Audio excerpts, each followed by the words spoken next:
দেখো গাইস, মাম্মা দেখো বালিশ দিয়ে বানিয়েছে টেবিল।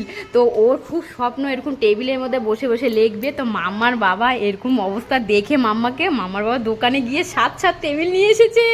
তো মাম্মা তখন আর জানেই না, মাম্মাকে সারপ্রাইজ দেবো চুপচুপ করে। যাও যাও যাও যাও যাও।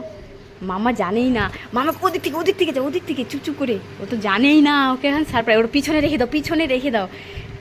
মামা পিছনে একবার তাকিয়ে দেখতো এটা কি। হ্যাঁ, এটা খোল খোল দেখ তো।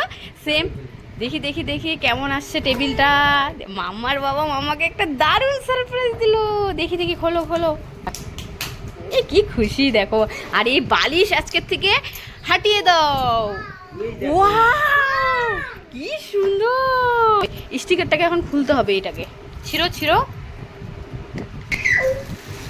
এ কি খুশি দেখো, মাম্মাম পড়ার টেবিল পেয়ে গেল বাবার কাছ থেকে। ওয়াও ওয়াও, হে, দেখো কত সুন্দর করে পড়াশোনা করতে পারবে। কেমন খুশি, দারুণ খুশি। বাবাকে একটু থ্যাংক ইউ বলে দাও।